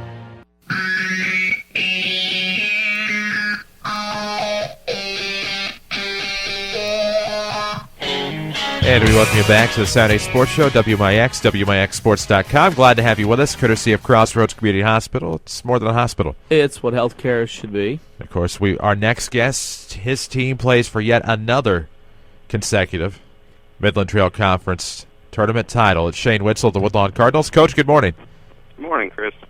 Is it kind of old hat by now? Another year, another appearance in the MTC title game? Oh, I don't think so. I mean, you don't ever take anything for granted, and and every season's different, every team's different, and you want them to play in as many big games and as many quality opponents as you can, and that's the important thing about getting into the championship game is you're going to play one of the best teams in the tournament and in a championship game environment with a championship of a tournament on the line, and it's important that your team go through those experiences because you can learn a lot about yourself and a lot about your overall team by going through a game like that, and so we're pretty fortunate to put ourselves in the position, and unfortunately we've come out on top and won these games. So, but the important thing is that you have the chance to play in them and learn and grow and continue to improve. Speaking of learning and growing, a veteran unit like yours, is it good to have a veteran unit understanding the situation and what's going on, or maybe is it a case maybe sometimes veterans can get a little tight knowing it's their last run through the 4A of the schedule? I don't think so with this group. I think they're pretty focused, and we spent some time kind of talking about not focusing so much on wins and losses, but the overall process of using it as an opportunity to get better. And probably the most important thing is to remember why you play the game when you first picked up the ball, and that's to have fun and play in the game and have fun competing against the other team, and that's why you play. And the wins will come, and that's just a product of the overall process and how you go about doing your business. When you look at Sisney today, beating Waltonville tonight by 1, Sisney's a team that won the Wayne City tournament in December, comes in here with a lot of momentum as that next team to come through in the Midland Trail. What worries you tonight about dealing and matching up with Sisney in that championship game? Well, the thing with them, and if you watch them, it's fairly apparent, is the Atterberries with their guard play and Powell. Those guys do a nice job. They've got good quickness, their ability to get to the rim. They're capable shooters, and then with the addition in Femmerdahl, or how you pronounce his name, he's got good size inside. That's a piece that team was missing for them, was to have an inside presence in the post, but also to get some offensive rebounds and his overall rebounding. And of course, the Atterbury can post up as well, and is pretty strong inside. So offensively, they create some match problems for any team that they're going to play, and that's a key component, is trying to make it difficult on them offensively and try to get them out of a flow, and they're going to guard you right and do the things correctly on the defensive end. Good game, big game atmosphere tonight. From here, your team obviously at the conference games left, but you look at your non-conference, Carmi, Sesser-Valier, and Flora the rest of the way as non-conference teams. That's some big pickups to keep your team seasoned for another postseason run. Yeah, I think so. That was kind of the idea, and that you want to try to, in your non-conference schedule, is to play teams that you're going to have to play well to win, and that continues to sharpen you, and that's kind of the idea, and it's not always an easy thing to do, and it's not like it's just before the season, the fall, you just pick up a game. It's something you have to continue to work on, and we're pretty fortunate to pick up Carmi and Flora this year, and they're good quality programs. I know Carmi's having a down year, but they're still Carmi, and they've got a lot of tradition. They're going to do things correctly at that Carmi, which will make it even more difficult. And I think people thought Flora was going to have a down year, and they've really came out and played really well record-wise. You got a chance to see them already, so they're a very good basketball team, and fortunately we got that game at home, so hopefully that'll give us an advantage. But like I said, the important thing is to play against quality opponents so that you have to execute properly on the offensive and defensive end, because some of the things that you get away with in some other games aren't the kind of things that you're going to have to do correctly in order to have a good postseason. Hey, since we did let you sleep in a little bit today. There's no game last night. Well, there was no game last night, so you're well rested. We should have a very good answer from you for our WMIX Sports social media question of the week. And this week's question, this will be good. I promise. Yeah, I bet you've done this a time or two. This is the worst part of the interview, by the way. Why is that? Because you don't know what we're going to ask? No. Okay. All right. Well, maybe I could have gave you a hint yesterday at a training, but I thought, no, I'll hold off. All right. Yeah. What is your favorite board game to play? Favorite board game? Yeah. Probably Apples to Apples. Abby really likes playing that. I see. Apples to apples. I figured to get pretty competitive at the Witzel household with who's involved. Yeah. I've toned her down. I'm not nearly as competitive as I used to be. And so, but I think maybe that's a trait that my kids picked up, so I don't know if that's a good thing or not. Well, I mean, I figure it gets pretty competitive around yonder board game or two at the Witzel household with championship matchups in certain board games, I would assume. Oh, man. Coach, best of luck tonight to the Woodlawn Cardinals, of course, trying for another Midland Trail Conference Tournament championship, and hopefully we can proclaim the Cardinals champions once again after tonight's 7 o'clock matchup. All right, thanks for having me on. It's always a pleasure. Shane Witzel, head coach of the Woodlawn Cardinals, probably not supposed to be a homer like that, I guess. But was really hoping, obviously, as we bring in the Jefferson County Basketball Showcase year in and year out, that we'd have the all-county championship game again, but didn't work out that way. But thankfully, the Spartans were able to come away with a third-place finish, and the Cardinals are going to try for a championship tonight. We'll have that broadcast on either AM 940 or 94.1 FM, depending upon the Mount Vernon Rams at Salem today. But either way, it'll be on WMIXsports.com. You can listen to it on any device. I expect another atmosphere. Maybe not like last year when North Clay was in the title game where they were there early and often. I would expect that Sisney's going to bring a ton. Oh, yeah. Being relatively close. Doors open at 6. 7 o'clock tip. That I would expect Woodlawn's going to travel well and fill up their side. I expect a raucous atmosphere because, as it goes with, when that jersey goes on, it says Woodlawn on the front. There are a lot of people who want to take their shots, and this is the shot that Sisney gets tonight to try to end that conference tournament streak that Woodlawn's had all these years. Well, sure. And, with Sisney last year, they have Wayne City to thank, who upset Woodlawn and gave them their first conference loss in the Midland Trail Conference since they've been in, and they shared a regular season title 1 year ago. Woodlawn was the only team to beat Sisney, and this year they finally meet up in the championship game. Last year, North Clay upset Sisney, who was, I believe, the number 2 seed again last year, and so it should be a great dynamic to that game tonight, and it'll be on WMIX somewhere. We know that later tonight. We need to take a break, come back with Coach Rick Metcalf. His team has won yet another tournament. We wonder if that's becoming old hat this year for the SVW Lady Devils. Rick Metcalf still to come here on the Saturday Sports Show, presented by Crossroads Community Hospital. It's more than a hospital. It's what healthcare should be. Back after these.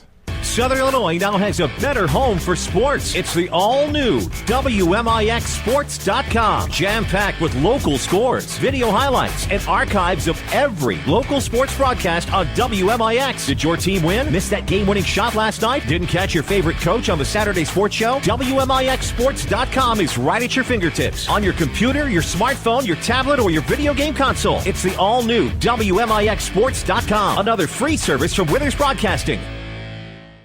Learn to live healthy, learn to live well, and learn how you can live free from unexpected medical expense with a major medical expense policy from Pekin Insurance and the Page Agency. Health insurance that covers hospital, medical, and surgical expenses offers a wide choice of deductibles and a non-tobacco user discount, too. Rising medical costs don't have to be a problem with a major medical expense policy from Pekin Insurance. This is coverage we hope you'll never need, but you just can't be without. Call the Page Agency at 242-7000 about a major medical health insurance plan today.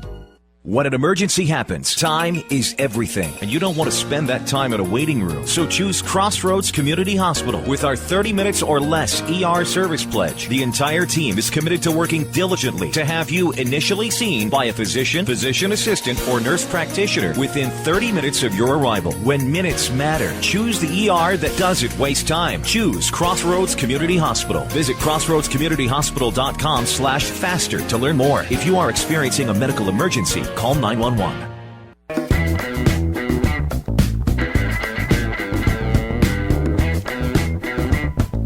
Back to the Saturday Sports Show we are, AM 940 online at WMIXsports.com. Glad to have you with us, courtesy of Crossroads Community Hospital. It's more than a hospital. It's what healthcare should be. Our next guest, his team has won 3 tournaments this year, Sparta, Chester, and now West Frankfort Midwinter play. He's Coach Rick Metcalf of the Sesser-Valier Waltonville Lady Devils. Coach, good morning, and congratulations on yet another tournament championship. I don't know that we have. Hello. Coach Metcalf. Coach? Yes. Oh, there he is. Good morning. Congratulations on your 3rd Midwinter championship. You won Sparta, Chester, and now West Frankfort. 3 tournament championships on the year. Pretty big deal. Yeah, we felt pretty good going into it. You know, we were healthy at this juncture of the season. You know, that's always really important, and we caught some people at the right time. Big tournament for SVW. You get an opportunity, even though you're 2A with the co-op, basically a 1A school. You get an opportunity to go down and battle with the big boys in 2A, West Frankfort, Heron, and Pinckneyville. How does that help on the schedule when you normally can't schedule those regular season games? Well, you know, whenever you enter a tournament, you want to play a lot of, you know, as many games as you can, and tournaments hopefully will just get you better for down the road, and, you know, win or lose, you know, and luckily we've come out on the right end of the three tournaments. We feel like we got better, taking a step up, and, you know, we feel pretty good for the end of the year. Speaking of pretty good, 18-2, those three tournament championships, a senior-laden group. You've been through the battles, been through the wars. At this time of year, is it really important for some of your seniors and some of your veteran players to take over and lead your team a little bit more rather than you and your coaching staff at this point? Well, I have been very fortunate with the seniors that I have. They've been 4-year starters. They've been, you know, they're battle-ridden, so to speak, and they're very vocal. You know, Chelsea Miller, you know, my captain, all-state point guard, you know, she's not afraid to say what's on her mind. You know, she keeps people in line, and people are starting to slack a little bit here and there, and, you know, she gets them in a straight line, and it's been really good having her as a leader. Speaking of good deal, you don't get much time to rest on this today. You get right back in action. You go to Chester, a team you beat pretty handily back in the day when we did the brawl game at Sesser-Valier. After a big win, after big tournament wins over bigger schools, are you fearing today that your team may or may not be as focused today with a long road trip to Chester? Well, that's interesting that you brought that up because we talked about that yesterday in practice. Years ago when I was a boys coach at Sesser-Valier, it seems like we were always playing Trico, it seemed like, in the championship game of the tournament on a Saturday. Then we'd have to come back on a Tuesday and either play them home or away. And it seemed like there was always some kind of mental letdown, you know, win or lose that tournament, you know, and we addressed that pretty hard. We said, you know, we want to go in there today, you know, with a business-like attitude, you know, and take care of business. Play hard. Don't do things that you're not capable of doing, and just keep getting better. And you look at your schedule, only 4 games left to go, 2 road games at Chester, a game on Monday night at DuQuoin, which we will be there to broadcast on WMIX. Then you have 2 final home games, one against Alvarado, one against Goreville, and then, of course, go to ZR on the 31st. Can't forget that battle. But the Goreville and ZR games are going to be a last couple of tests and final stiff competitions for you heading that very tough regional. Those are 2 very important conference games.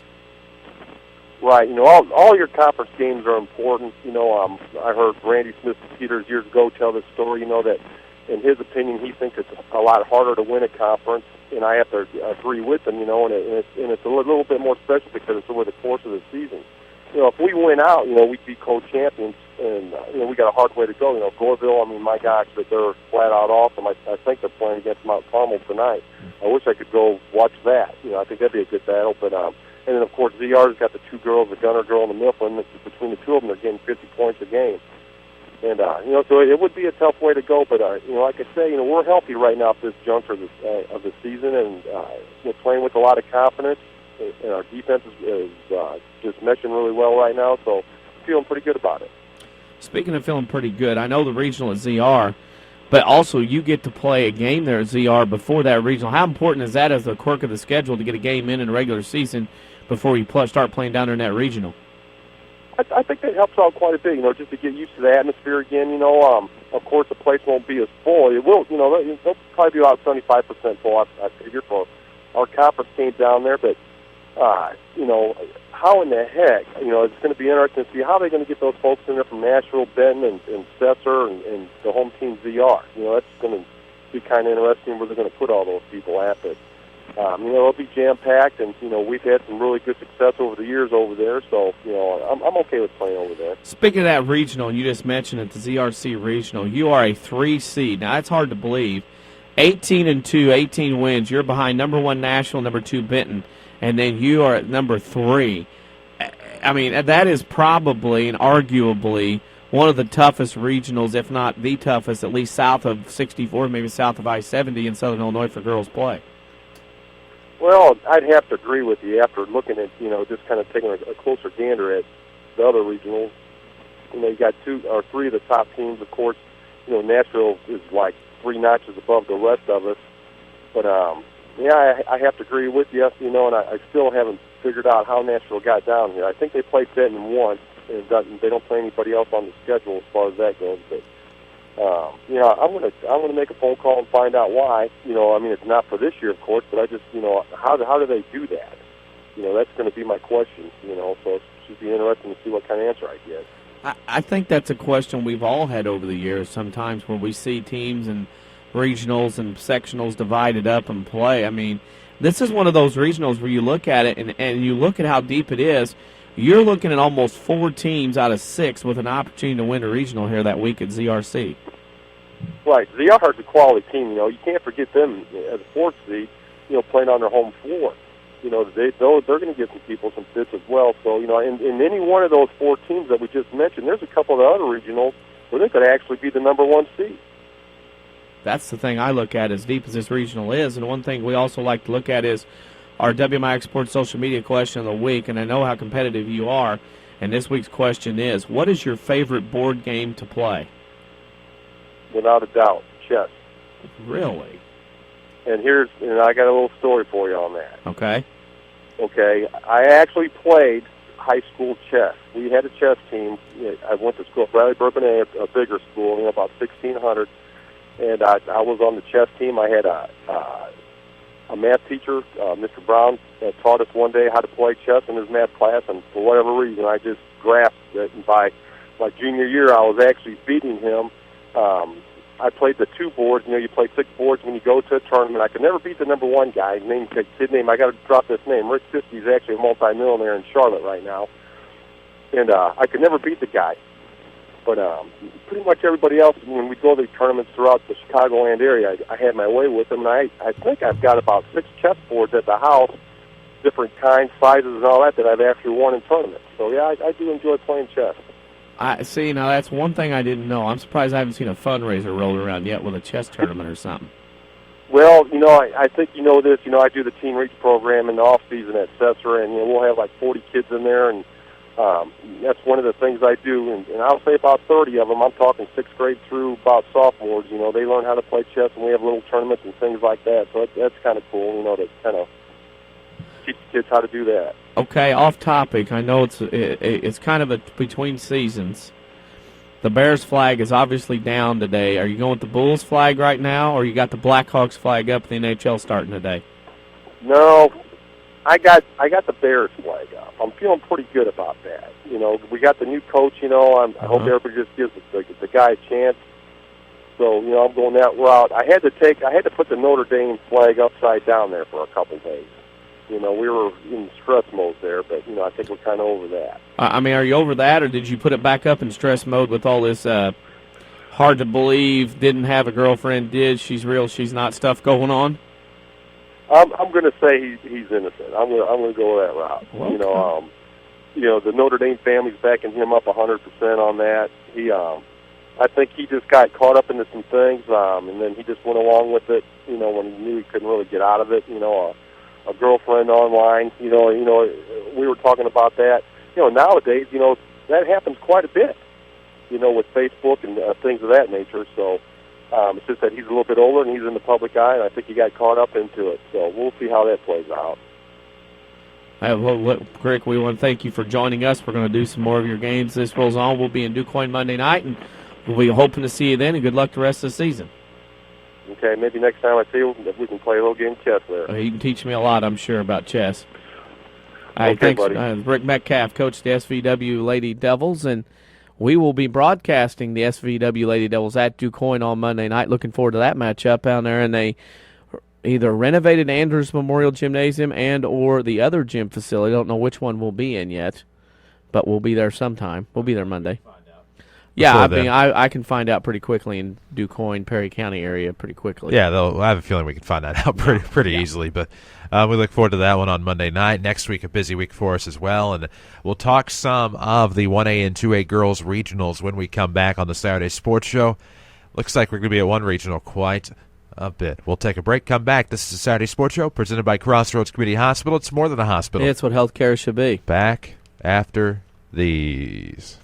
It's tournament time again, and WMIX has the best in high school basketball all week. Hi, this is Joe David Cummins, President of Community First Bank. Tune in all week as we team with WMIX to bring you coverage from the Tourney Trail, from the Salem Invitational to the Midland Trail Conference Tourney, and even the Carbondale Girls Tournament. Listen online at WMIXsports.com or keep your radios tuned to WMIX AM and FM for high school basketball. Powered by Community First Bank of the Heartland. Welcome back to Personal Banking. Member FDIC. With 2 new hospitals, trusted physicians, and dedicated staff, it's clear that our local healthcare industry is helping to make our community stronger every day. Hi, I'm Terry Prosize, a commercial lender and healthcare banking specialist at Community First Bank. I'm putting over 20 years of healthcare and business experience to work for our medical community and local businesses. Whether you have an expanding physician practice, an existing business, or hoping to start a new business, I have the financial prescription for you. Community First Bank with locations in Mount Vernon, Woodlawn, Dix, and Ina. Welcome back to Personal Banking. Member FDIC, Equal Housing Lender. State Farm, this is Jessica. Hey, Jessica, Jerry Newman. Does State Farm offer more discounts to more drivers? Yep, like the good driver discount. So it's for good, but not great drivers. No, Jerry. There's also the multi-line discount. For calling from multiple lines while driving. You should never use a phone while driving. I only make calls from my car when I'm stuck in a ditch or something. Are you in a ditch? Yes, I am. State Farm offers more discounts to more drivers than any other insurance company. Get to a better state. One more reason to call State Farm agent Tony Wilton Mount Vernon at 242-1421. Tomorrow, it's the championship round of the NFL playoffs as we bring you a special doubleheader.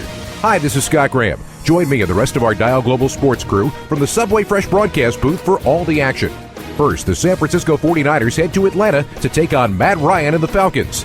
Then, Tom Brady and the New England Patriots host Ray Lewis and the Baltimore Ravens. The NFL playoffs are right here. Your radio home for Conference Championship Sunday is 94.1 FM WMIX.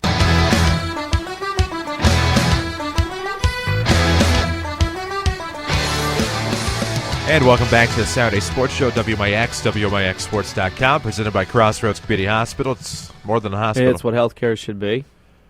Well, the IHSA does what we love, and that's the release of pairings for the IHSA girls 1A and 2A postseason regionals. And we have dates for regionals and sectionals, and we already knew the state dates and the super sectional dates, but yeah, very convenient for us. On February 4th, 6th, and 7th, conveniently, we just happen to have all of those dates open. So it works out well for us that week. And we will probably do quite a bit of girls basketball over the coming weeks. Man down.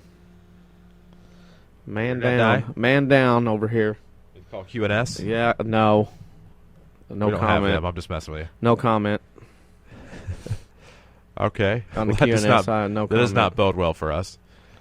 All right, yeah, it doesn't bode well. We're trouble here. Lovely. Perfect timing. Always. Well, I have them. Go ahead, and I'll follow along because I've looked at them, but unfortunately the internet. Okay. First, we're going to take a look at Class 1A. We're going to go in chronological order. We're going to take a look at the regional first that has our teams in it. It's a Goreville sectional and an Altamont sectional feeding into the Salem High School super sectional, which by all indications does not appear to be a doubleheader this year. I will double-check on that. Depending on start times. Nope, there's going to be... Wait, what? How can they be in the same place, same time, 1A and 2A? The IHSA is going to have to fix that because that can't be the case. Where? They have 1A and 2A supers listed at Salem at 7:30. Well, one of them will be at 6, one will be at 8. So Salem, yes, does have both super sectionals, but taking a look at your El Dorado Regional, which has most of our county, or I should say showcase teams in them. You got it. Huh? I said you got it. Yep. You have the number 1 Wayne City Lady Indians playing on February the 6th. That's a Wednesday night at 6 o'clock. They will get the winner of Woodlawn, the number 4 seed, and number 5 El Dorado. They tip off the regional on Monday night, the February the 4th, at 7:30. So Woodlawn El Dorado winner gets Wayne City at 6 o'clock on February 6th. Then following that at 8, it'll be number 2 Galatia Thompsonville, number 3 Weber Township. So we have quite a bit of interest. We have a lot of our interest in that. That's going to be a definitely a good regional, and one that Wayne City started the year probably was a 2-3 seed, have worked their way up through hard work, and Deirdre Dagg doing a great job over there. That team now a 1 seed with a legit shot to win that regional. I mean, Galatia will give them fits, but Wayne City's the one that really looks like could win that regional. Well, and they could, and we've seen Galatia Thompsonville. We did a Woodlawn game from down there back on Wednesday, December the 12th, I believe it was, and you got to see them up close and personal, and got the feeling then that whoever was the number 1 seed in that Alvarado Regional out of our teams could probably take Galatia. And you kind of look back at what Wayne City has, and you think that the odds are pretty good for them to possibly win that regional. They would get either Woodlawn or Alvarado in the first round, and they have beaten Woodlawn this year. You look at Galatia and Weber's a team that almost beat North Clay on their home court on December the 10th. So you kind of take a look at the resume that they've started to put together, and Travis Pinkston's crew doing a great job over there in Blueford. And the numbers game in Woodlawn's been kind of up and down this year, and so you kind of take a look at our teams in that regional, and you do think that it does look pretty good for Wayne City. Also in that Goreville sectional, you have the Gallatin County regional winner, the Cobden regional winner, and the Edwards County regional winner. Looking at Edwards County, number 1 Red Hill on Wednesday the 6th. Again, all of these pretty well that we're going to talk about are 4th, 6th, and 7th. That's a Monday, Wednesday, and Thursday in that week of February. The 4th seed is Sisney. The 5 seed is Edwards County. They will battle on Monday the 4th. Winner of that game gets Red Hill at 6 o'clock on the 6th. While the number 2 seed at 8 o'clock, North Clay will play number 3 West Richland. Wow. That's that regional. I don't want to say you gift wrap that one for Red Hill and North Clay to possibly meet up in the Edwards County Regional Championship. You kind of have what looks to be North Clay and Red Hill in that regional championship. When you look at the entire side of the teams that feed in the Goreville sectional, if Goreville's not winning that sectional, I'll be shocked. Top to bottom, I don't think there's anybody that can play Goreville on that side. Well, they're tough. There's no Up doubt and about down. that. And the only thing that stopped Goreville the past couple of seasons, or at least last year, I should say, was Cowden Herrick Beecher City. And they don't quite they still have Micah Jones, but they still don't quite have the firepower they did from the team that finished as a runner-up a year ago. But still a tough team in Cowden Herrick Beecher City that would be coming possibly from the north. But taking a look now at Gallatin County, that's where Goreville feeds. They are the 1 seed. They'll have the winner of Gallatin County and Joppa on that Wednesday night.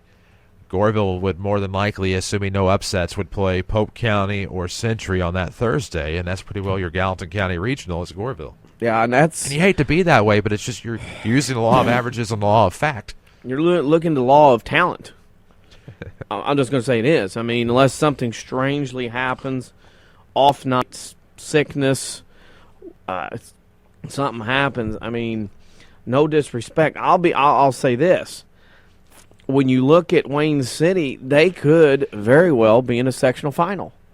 I mean, they have the talent to do something like that. They and Red Hill will be a good matchup. I know they've played, but this is a game, where Goreville is the prohibitive favorite on this side. It's very rare you can look at a whole sectional side and go, okay, that's it, one team. Usually you have 2, 3, 4, 5 teams. This is one team, and unless Goreville overlooks someone and someone gets hot and makes a run, this is a chance for Goreville to really make a deep run. They should win the regional. They're going to be home for the sectional. Should be a run. Well, you take a look at that Cobden Regional. Cairo is the 1 seed, Cobden the 2, Shawnee the 3, Meridian the 4, Dongola the 5, Egyptian the 6. And on Monday night, there's a doubleheader. 4 will battle 5, 3 will battle 6. Wednesday night, number 1 gets the winner of that first game between Meridian and Dongola, number 1 being Cairo. Cobden will get the winner of Shawnee and Egyptian. Cobden not that far removed from a team that won a couple of sectionals and also some softball success as well. But that's your Goreville sectional. Your Altamont sectional now, you're getting a little to the north now for our listening area. Of course, it's still all within our daytime listening area, so we might as well talk about it. Yeah, at South Central, number 1 is Cowden Herrick Beecher City. And you take a look at number 2, Altamont, number 3, Brownstown St. Elmo, number 4 is South Central, number 5, Ramsey. And you hate to proclaim a winner, right? But CHBC is going to have to do an awful lot not to come away. Again, I mean, a tougher schedule. They play at that Highland tournament. They had some great games down there. And CHBC went to state last year, got second place. No reason to think they won't win that South Central Regional. Yeah, a lot of experience coming back. And, again, that's a team that knows how to get it done. Like Goreville, just look at it and go, yeah, they should win. I mean, it's hard to argue that point. Well, now you move over to Neoga, the regional up there in Cumberland County. Monday the 4th at 7:30, it's Palestine, Hudsonville, and Oblong in the 4-5 matchup. Winner of that gets Diederich, the number 1 seed, on Wednesday the 6th.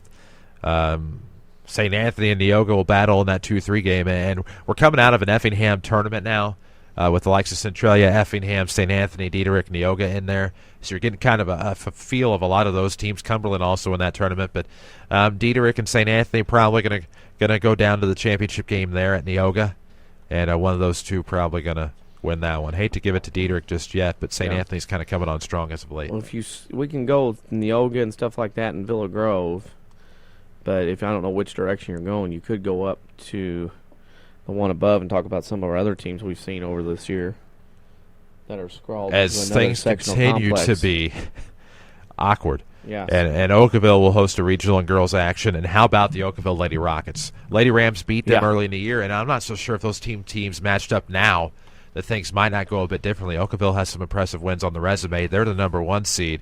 Christ Our Rock Lutheran is a 2 at that Oakville regional. This is feeding into a completely different super sectional even. The Illinois College Super. This is out of the Lebanon sectional now. Probably not going to look to the other side of this sectional here, but you have the Oakville regional with Oakville, Christ Our Rock, Sandalville, even with the Odin Co-op, drops back down to 1A now because of the whole trying to keep the boys and girls in the same class. Yep. But Oakville, oh my gosh, and this is no disrespect to last year's regional winner from Wayne City, Christ Our Rock Lutheran, but Oakville, just their schedule. They have the same type of independent schedule, obviously, as the boys do, where they go out and play that tough competition. And they play in the Nashville tournament. They play at Mascoutah. They play at Highland.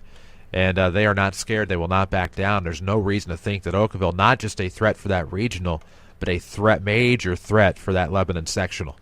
Should do pretty well. I think this team, Oakville, got an opportunity to make a deep run, as do the boys on that other side. And I think Oakville's got a chance. And you look at the Valmeyer regional with Lebanon, they're okay. But, I mean, Oakville's got a shot and a prohibitive favorite to win their regional. Well, and then beyond that, you're looking at an instance where out of that sectional, you have Carrollton as a 1 seed in Greenfield Regional, Winchester, which I believe is West Central. Why does that sound familiar? Is that one of the Woodlawn runs, West Central in a semi or something? Maybe we've heard that name. I think so. It's all blur anymore. There's been so many trips to Peoria. You look at the Bunker Hill Regional, you have Bunker Hill and Nokomis as the top seeds there. And from having looked at Nokomis' resume on the girls' side, not quite what the boys' side has been over the past recent years, but they are the 1 seed there. And so you kind of take a look at how this is developing at the Lebanon sectional, and I'm in agreement that there is no reason that we may not see Oakville possibly go to a sectional championship game or even maybe a super sectional. And beyond that, kind of have to see what they would do, because you're looking at some teams that we probably aren't as familiar with. In Illini Bluffs, Minden Unity, Lewistown we're familiar with on the girls' side, though, and then Mount Pulaski, who's a tough team coming out of the Jacksonville Route Regional. But you kind of take a look at the other side of that sectional, no reason to think that Oakville won't have some postseason success. Yeah, Oakville setting themselves up nicely. Should have a good run there. 1A in girls is a little more singular as far as title contenders or deep run contenders than it usually is. Oh, no doubt about it. And then, of course, Salem also hosting that 2A Super Sectional, as we told you. And taking a look at some of our closer teams in proximity. Taking a look now at your ZRC Regional. We talked about it a little bit with Rick Metcalf just a moment ago. The Nashville Hornets, who actually only have 1 loss in the year. They fell to Belleville West in the Highland Tournament the other day. Kind of an upset, but Belleville West a tougher team than many give them credit for with that big 6'5" post player. But they are the 1 seed at ZRC. Andy Sloan's Benton Rangerettes are the number 2 seed. SVW the 3. ZRC the 4. DuQuoin the 5. And West Frankfort the 6. And you hate to ever look at a regional, and I guess we've done it all morning, so what would be the difference here? Nashville is just so tough and so great defensively, which has led to their offense. And SVW with 2 losses. Benton has had a strong year. ZRC is good. It's a shame to see all those teams lumped together in the same regional, but, I mean, Nashville is just so up there. Such a great team. Well, Nashville's good. Benton has played them already. Nashville got an easy win. You wanted to be a 2-3 seed and this to stay away from Nashville as long as you can, but that's a difficult regional because Nashville, ZRC, Sesser-Valier, Waltonville, Benton, that's one of the toughest regionals in the state of Illinois as far as girls basketball is concerned, especially at the 2A level. Well, at the 2A level, indeed. And, of course, that is just a loaded 2A regional at ZRC. It's kind of, let's shift gears a little bit. We'll talk the Breeze Central Regional, also feeding into that DuPont sectional. You have number 1 Breeze Central, number 2 Carlisle, and Westglen's the 3, Marquette's the 4, Roxana the 5, East Dalton Wood River the 6. But my gosh, look at that Central Carlisle potential matchup looming and how good both of those teams are. Yeah, those teams always find a way to get to each other, and Breeze Central have an advantage being at home, a lot of experience, but Carlisle team looking to make one last run. That will be an outstanding basketball game if that comes to fruition. Oh, outstanding indeed. And, of course, taking a look now, we will shift to the Trico Regional, which is number 1 Redbud, number 2 Pinckneyville. 3 is Trico, 4 is Chester, 5 is Sparta, 6 is DuPont. And this is a Monday, Tuesday, Thursday regional, so they'll go the 4th, the 5th, and the 7th at Trico. But Redbud, Pinckneyville, your 1 and your 2. Pinckneyville's had a pretty good season, as has Redbud apparently to get the 1 seed. Well, Redbud's not bad, but Pinckneyville's a team that's getting better as the season goes on. It wouldn't shock me if Pinckneyville somehow pulls one here. Redbud's going to be the favorite, but that'll be another interesting matchup, see if Redbud can get it done with that number 1 seed. We'll see if they will. And then, of course, moving on, Class 2A regionals we're talking about on the girls' side. Anna Jonesboro, AJ also hosting a regional. Number 1, Vienna. Number 2, Carterville. Number 3 is Johnston City. Number 4, Murfreesboro. Number 5, AJ.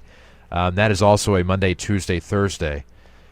Starts with number 4, Murphy. Number 5, AJ. Number 1, Vienna gets the winner of that. Then you have Carterville, Johnston City in a nice rivalry matchup. Not as much of a rivalry lately. And, of course, I don't know a girls' basketball side that's ever been as what it was in softball and football. But, man, that's a decent regional. AJ, that regional, Vienna's the one. They started out of the gate hot, and they've kind of muddled around a little bit. Carterville, I don't know. It's going to take a special. Carterville should be in the title game of Vienna, but I don't know if Carterville's got enough gung-ho to get him. I don't know if that's, Vienna's good, but I think, Carterville could get him on the right night, but I think if Vienna plays their game, they should be okay in that one. Should be okay. Taking a look at the other side of that sectional, one of the regionals that I know I'm watching somewhat closely is Hamilton County. And obviously that's where the Tyra Bus Golden Aces, apparently it's just Tyra. But Mount Carmel, the number 1 seed in that. Harrisburg's the 2. 3 is El Dorado. 6 is Carmi White County. Those two will battle. But Hamco is the 4 seed in that regional. Yeah, it only took 87 games for Tyra to get to 3,000, which is junior year. Amazing. Mount Carmel's the obvious one. I'm shocked with the Hamilton County team. They started out quick, and they got beaten double overtime at home by Sesser-Valier, Waltonville, and since then they have kind of struggled since that game in early December. So I look at Mount Carmel being a 1 seed, a prohibitive favorite, obviously. Not sure if anybody else there in that regional has anything for Mount Carmel. They've seen everybody. They've played everybody in this regional. They've been winning pretty handily. It would shock me if anybody but Mount Carmel comes out of that with a win. Well, and it's such a good team. And you take a look at the rest. You have the Marshall Regional, which is Marshall as the 1, Newton the 2, Casey Westfield the 3, Robinson the 4, Lawrenceville the 5, and Marshall the prohibitive favorite probably there at their own regional. But you look at Cumberland, and this is the other intriguing one on that side, I believe. Oh, no, Tuscola has a pretty interesting regional too. But you look at Cumberland, they are 2A now, which is hard to believe. But T-Town's the 1, Greenville the 2, Flora 3, Vandalia 4, 5 is Cumberland. But T-Town, maybe not the T-Town that we were used to seeing, but still a tough team and no reason to think that they won't win that. No, I mean, that's, again, T-Town sliding down, which is kind of a shock. We could see T-Town down here possibly in a sectional or super, and T-Town being a 1. Greenville has played well this year at times, reading about them on the internet. So very interesting that T-Town comes this way. A lot of tradition from T-Topless, obviously, in girls basketball. Oh, and there is. And then you look at the last regional in that particular sectional. Again, this is the Newton sectional. The regional is actually at Tuscola, but it features the number 1 Pana Lady Panthers. No, wait. Panthers? Panthers. Mm-hmm. Right. I don't know why that didn't sound right for a moment, but they are the number 1 seed with Sullivan, the 2. And Pana always plays tough, well coached for a long time with J.R. Bedoris, who's now at Rochester. And so, that change coming in and still have not lost the status quo, which is winning basketball games on the girls' side in Pana. So you theoretically could be looking at a sectional with Pana, T-Town, Mount Carmel, and Marshall. And what a sectional that would be for the Mount Carmel Lady Aces with Tyra Buss, who are looking to try to finally make some postseason noise.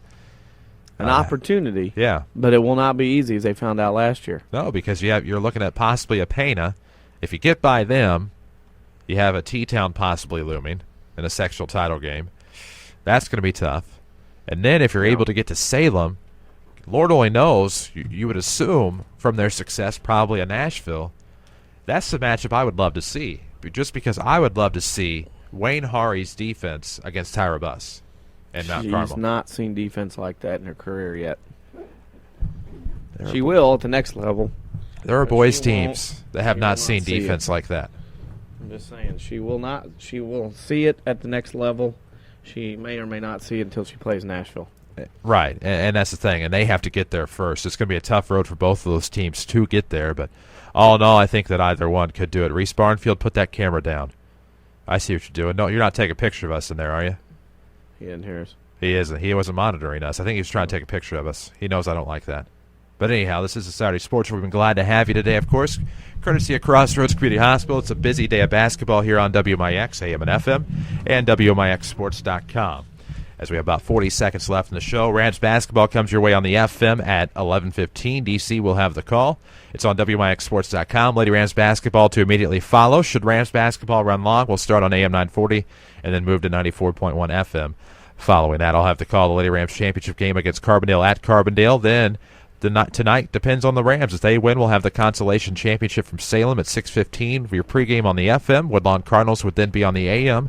And WMIXsports.com as the Cards try for another championship in the Midland Trail Conference. This has been the Saturday Sports Show. Thanks for tuning in. We hope to have you back next week. In the meantime, follow us on Twitter at WMIX Sports or stay logged on to WMIXsports.com. This is WMIX Mount Vernon.